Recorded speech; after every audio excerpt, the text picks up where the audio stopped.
Our marquee show, Dave Blaze. What are you doing? The cut thing?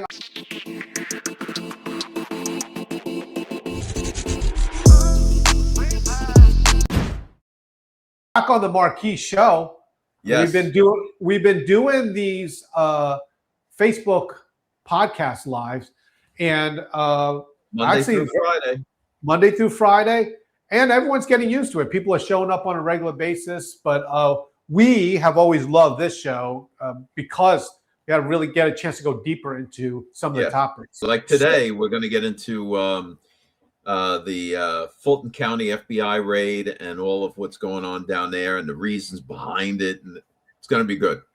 Yeah, and we wanted to. We were actually the first to talk about the different aspects of it.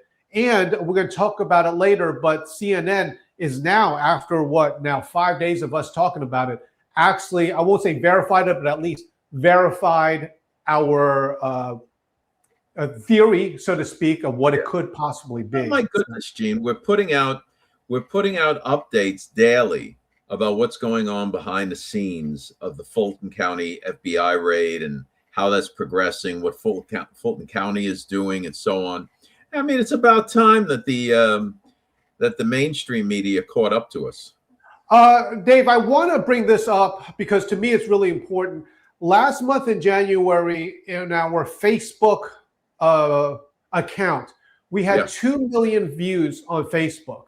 Now, one of the brilliant things about Facebook is they do not allow bots. If there are bots, they will take them down. But it's a very organic and real thing.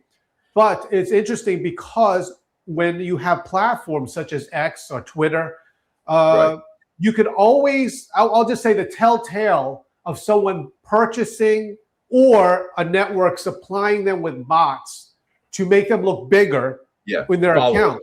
Follower bots is you look at their posts, not their shares, because anyone could share a Donald Trump post and see all these millions of views. Right. But if you see a extraordinarily fast growth or an extraordinarily big account, and when they post themselves, not share, and they post themselves and they're like crickets, compared to what it is, just makes you think, are they part of a network that provided these bots to them, and or are they purchasing fake followers? And that's what I love about Facebook, because those are Facebook's numbers. That's not even including our show numbers, the website numbers. That's from Facebook, and so that's why we're gaining a lot of traction with that. All right, let me explain to the folks this one point on X. If you are scrolling and somebody's post happens to be in your feed and you scroll past it, you don't read it, you don't stop, you scroll past, that counts as a view on X. So when you see somebody with, they allegedly have 15,000 followers and they have, 100 views, that's probably how they're getting them. Twitter will push those posts out into the algorithm. And as long as you scroll past it, that's a view. That's not the way it is on Facebook. On Facebook, you actually have to open the post. Right. And with Facebook, the other thing about it is when you have that, the people on there, generally speaking, are using their real identities with their real contacts, who they're friends with, family members. And it just makes it one step. So that if you have that type of following on Facebook, that's more organic than, say, these Twitter posts. All right. Just want to bring that out today. Okay. Good. Dave, here's what's going on, and I'll just explain to everybody the background with it. Of course, the FBI has just raided Fulton County, and so I'm very familiar with Fulton County because that is the area that I used to have my studio in. That was also the site of the 2020, where that was like a battleground of whoa, what's the counting? Is it accurate?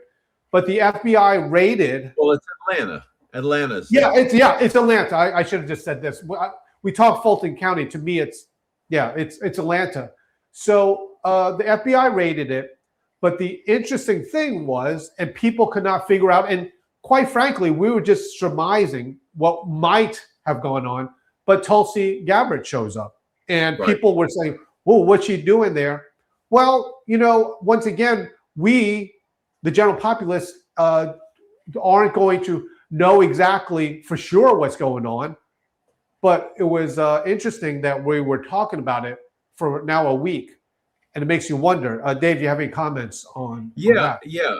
Tulsi Gabbard would be there. Now, she, in a letter to Congress, stated that she was there because President Trump wanted her there. President Trump told her to go there and be a part of what was going on. So Tulsi Gabbard, as the Director of National Intelligence, wouldn't be there unless there was something or some way foreign influence was involved in the voting in that district. So that's why Tulsi Gabbard was there. And I really think, Gene, because we know and we brought out that the Treasury Department has had an investigation into Russian and Iranian influence and interference in our election. So what we're looking at and what we're kind of putting together is this whole push to say that it was Venezuela or something like that. That's just misdirection away from the real culprits. Right. We did this on the live show, but let me explain how the hierarchy goes with Tulsi Gabbard. She is above all these other departments. So she is like, whereas the CIA reports to her, so to speak. The FBI reports to her. She's a member of the cabinet. And the FBI intelligence. The FBI intelligence. I'm sorry. Yes, correct. Yes, the FBI intelligence. She is the person over these entities. And so when she showed up at this, a lot of people were like, what in the world is she doing there? And I get it. Some people surmise, oh my goodness, she's actually bad or whatever. But we pointed out, hey, there might be an interesting explanation for all this. Trump administration officials are explaining why Tulsi Gabbard was in Georgia during the FBI search of an election office there yesterday. This is a picture of Gabbard as agents served a search warrant at the Fulton County election office looking for 2020 ballots. Gabbard is the Director of National Intelligence. Officials say election security is part of her role. That's the interesting thing. Because generally speaking, it's not part of a role, except under this one kind of caveat, if it has to do with foreign interference. That's right. As soon as it falls under that, there's a suspicion of foreign interference, and that foreign nations or combatant nations are interfering in our elections, which in our elections is a national security concern, then Tulsi's going to be involved. Okay, let me show you or explain how this works, because you've probably seen the big building that this is in. When you walk into this building, there is almost like a fenced guardrail, a doorway that you can see through. It's metal and it has a lock on it. And so all those ballots just sit there in a room, locked, and no one can see it. But the FBI shows up and they say, we're raiding this. We'd like to go into that room. So one of them has to unlock it and they go and pick up whatever they want. Now, no one knows for sure what they're looking for, what it is. But if they are going there, it's a humongous room and they're only taking out so many boxes. It means that they're looking for something. And if they might make a connection that somehow that these people, if there's foreign interference, that those foreign interference relates to something that was done to those specific ballots or whatever. That's could be the connection there.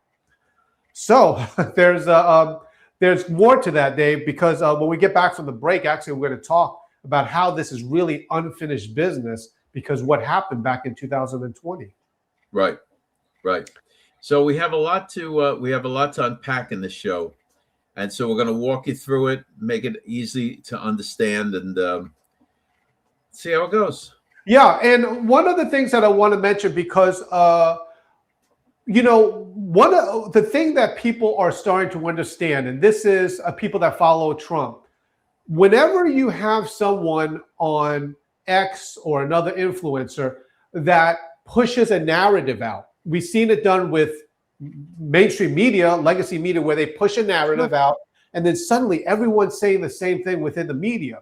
Yes. You always want to ask yourself, why are they pushing this out specifically?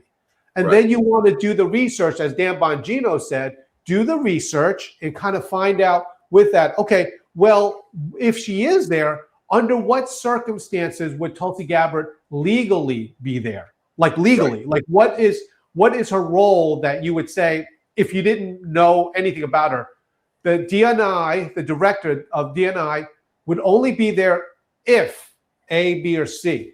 Forget the conspiracies, whatever. What is she doing there? And this is something that we have been doing with our reader base, is that they're getting very smart. They're able to think about things reasonably.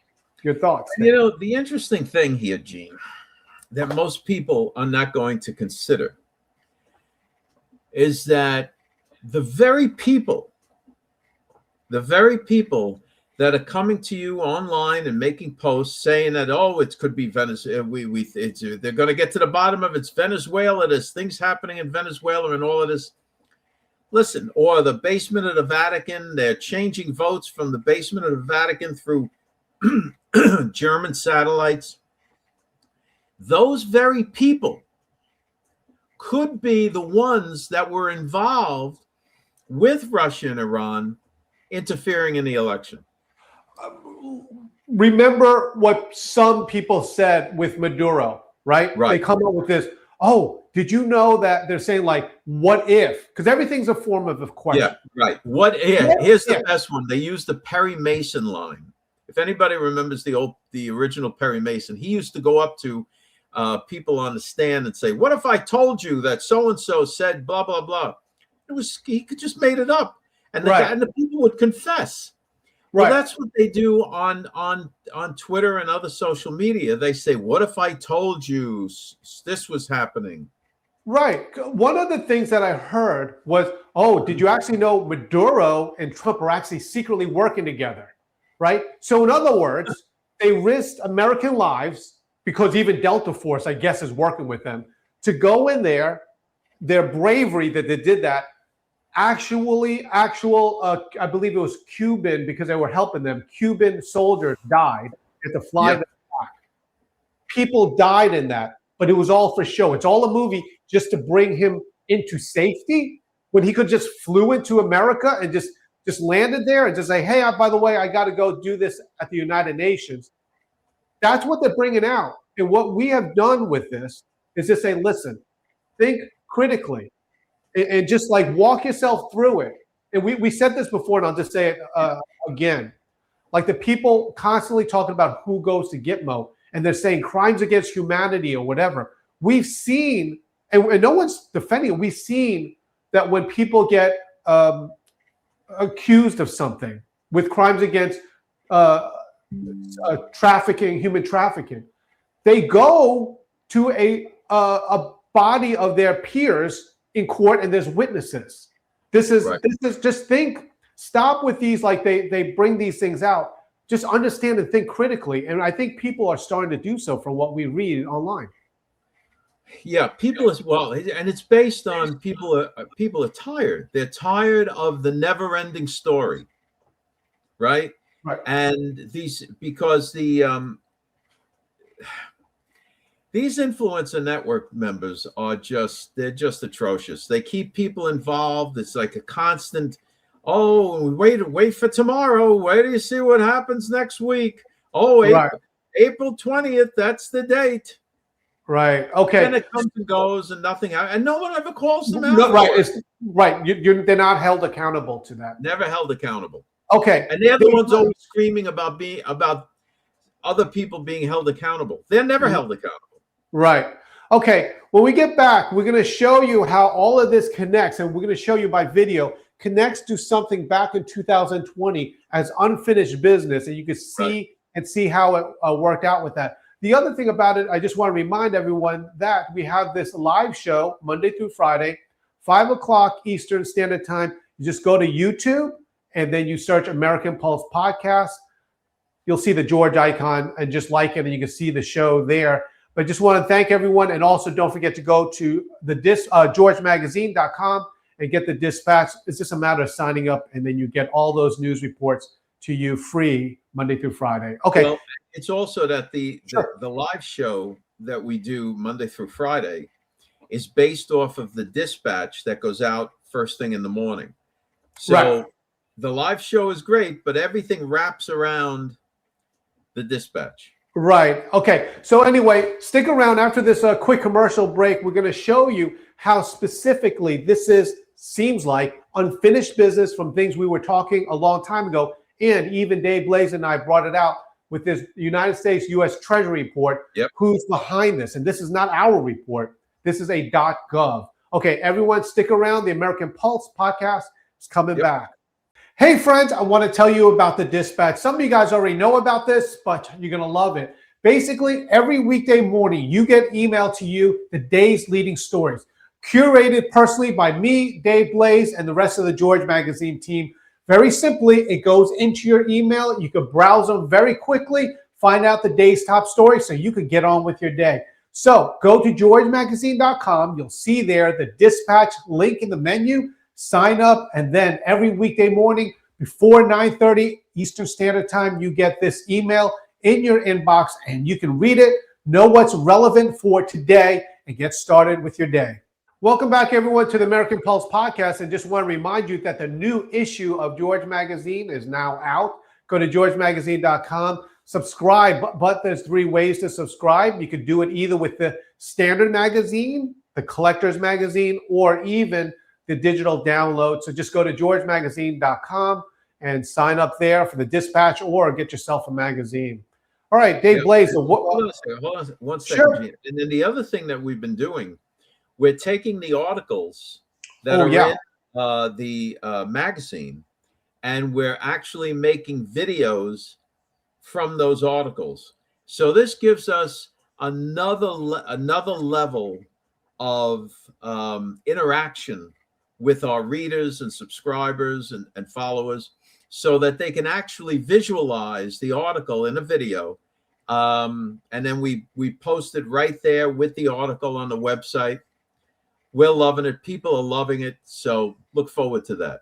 Right. And there's a lot going on. And we'll bring more of this out later, but it was great. We had a chance to talk with the campaign lawyer and some of the lawyers working with RFK Jr. And it's just wonderful, because a lot of this, you'll see the team that Trump put together. These are really fantastic people, and you'll see more of that coming out in the future there. Okay. Dave Blaze, this is the interesting connection here. And once again, as a recap, Tulsi Gabbard was in Atlanta, Fulton County, with the FBI raid. A lot of people early on was saying, what in the world is she doing there? It was a major news report. That same day on the podcast live, we said, by the way, this is not our opinion, the facts of it. She would not have jurisdiction or need to be there unless a couple things, but one of them is including foreign interference in our election. Now, it's going out there. CNN just put a report out today saying that could be one of the options there.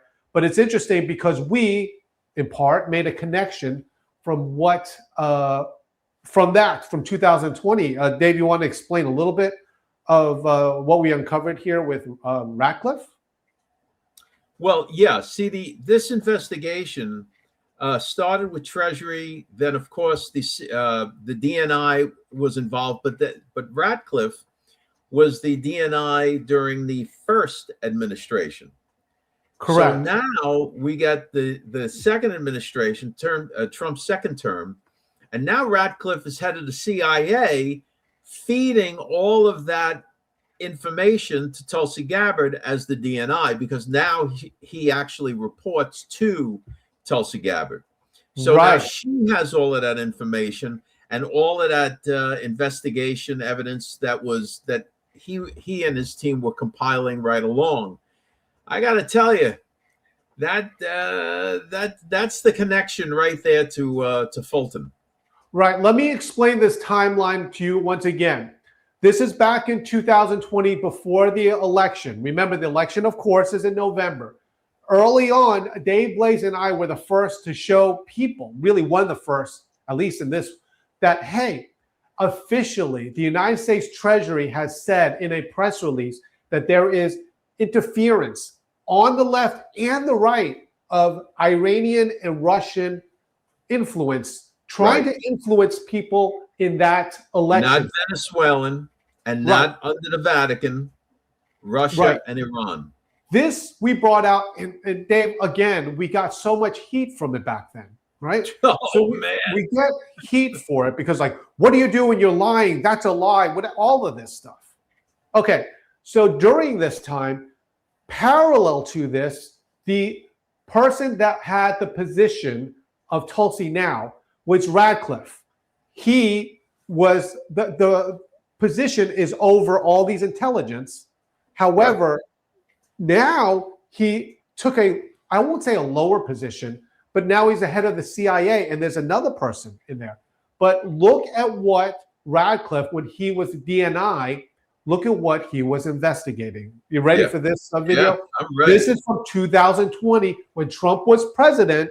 Right. And then here it is.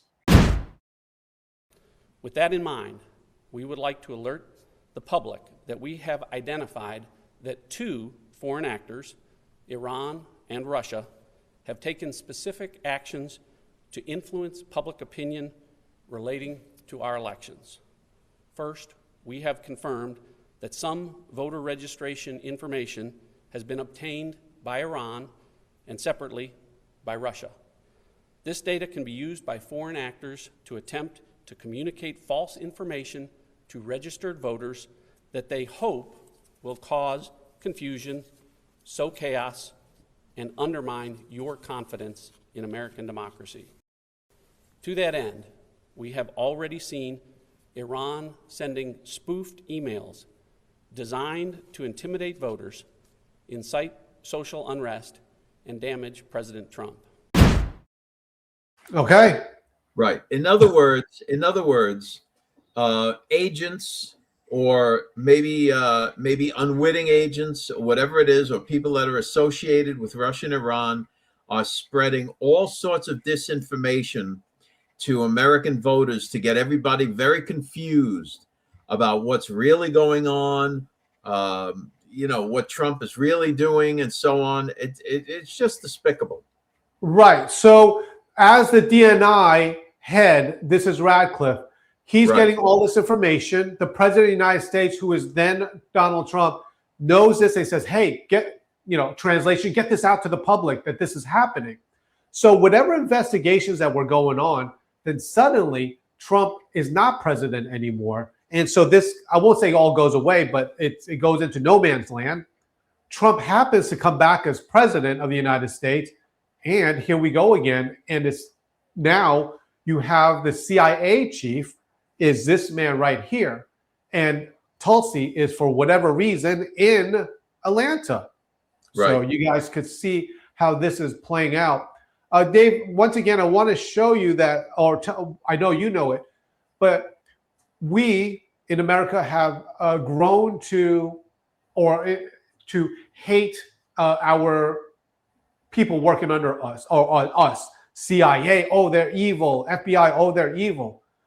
But Dave, these are people. Hold on a second. By these influencers and by postings and so on, making American citizens distrust their own government, right? Who does that benefit? Certainly doesn't it benefit the American citizen. It weakens our society to outside influence. Right. And the thing is, you have to remember, this Radcliffe has been with Trump, I don't know how many years, but look, this was back in 2000. in a trusted position. And then Trump says, okay, let's put him into CIA, make sure he cleans it up. Kash Patel, put him in charge of the FBI. Dan Bongino said one of the first things that they had to do was, hey, understand that there's 2 FBIs, one that was weaponized against maybe conservatives, Trump's, and then he had to he weeded it out, or at least as much as he could. And so there has to be some sort of trust. It's not everyone, like everything. Oh, it's all bad.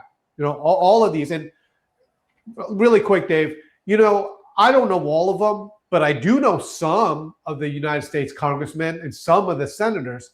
Yep. It's just like anything else. I'm sure some of them aren't great people, but some of them are really great people. Yeah. But they make it sound like they're all bad. I've seen some that are actual war heroes, and then they go in there, and I'm sure that some of them aren't the best, but some of them are. You can't blanket just say that they're all bad. Right. Anyway. You can't. But by these people doing this, these black pill nihilists on social media, by them blanketing all of Congress as being bad, it's an attack on our institution, not individual congressmen or congresspeople, right? So it's an attack on the institution itself to get you to distrust it. Oh, who can trust Congress? Who can trust this? Who can trust that? After a while, you won't trust anything about your government, where you live, or anything else. And then outside influence all of a sudden takes you over. We have said this before, and the whole thing about this one phrase, the phrase is, we're not going to vote our way out of this. Oh my goodness. That basically is translation. You know what? I want people to say, well, really? Then what can we do? How do we do this? They'll never say it, because if their thought process is, hey, we should just do civil war and take it back ourselves, right? They don't dare say that, because then they'll be exposed. But anybody that is saying you can't vote your way out of this is encouraging violence. That's what they're all about. They're trying to get this thing to go hot in numerous ways, but it's not going to. But that's their objective. Make no mistake about it. When somebody says, well, you can't vote your way out of this. Right. What are they suggesting? When you have this, the whole thing about what we are trying to do here is get involved. Understand how the system works. Understand forget the local government per se, the state. How does the state relate to making all these bills and laws? How does this work? And that's what we, or some of those in the conservative movement that are new to it, really they missed that part of it, how the government actually functions and works. And that's what we're doing. And that's why, by the way, Dave Blaze, is why we brought this out, because the question was, the whole media, what in the world is Tulsi Gabbard doing in Atlanta? All right, well, here's the facts. The facts is, one of the reasons why is in case there is foreign interference, then it's under her jurisdiction, so to speak, to investigate it. Okay, or be there. All right, Dave Blaze, we covered a lot. This is wonderful. Our format, Monday through Friday, is a little quicker. We try to delve into these, but we really, me and you, look forward to this show every week. It's our main show, and it's really wonderful to talk about these things. And again, for everyone else, where else are you getting this information from? It's very interesting. Yeah. And one of the things we're going to be working on, Gene, is for our GeorgeMagazine.com website to become a hub for political action, and we'll have more on that as we move forward. Right. Okay. Everyone, thank you so much for joining with us once again. Do not forget, please go to GeorgeMagazine.com and sign up for the Dispatch. It's free. You just put your email there, and then every morning you get these news articles that we'll cover later on the day, Monday through Friday. So anyway, thank you for joining us once again on the American Pulse podcast, and we will see you next week. Thanks for checking us out. Don't forget to go to GeorgeMagazine.com and sign up for the Dispatch. It's free. Get the emails and the news stories. And check us out Monday through Friday, 5 o'clock Eastern Standard Time. You can check us out on Facebook and YouTube. We'll see you then.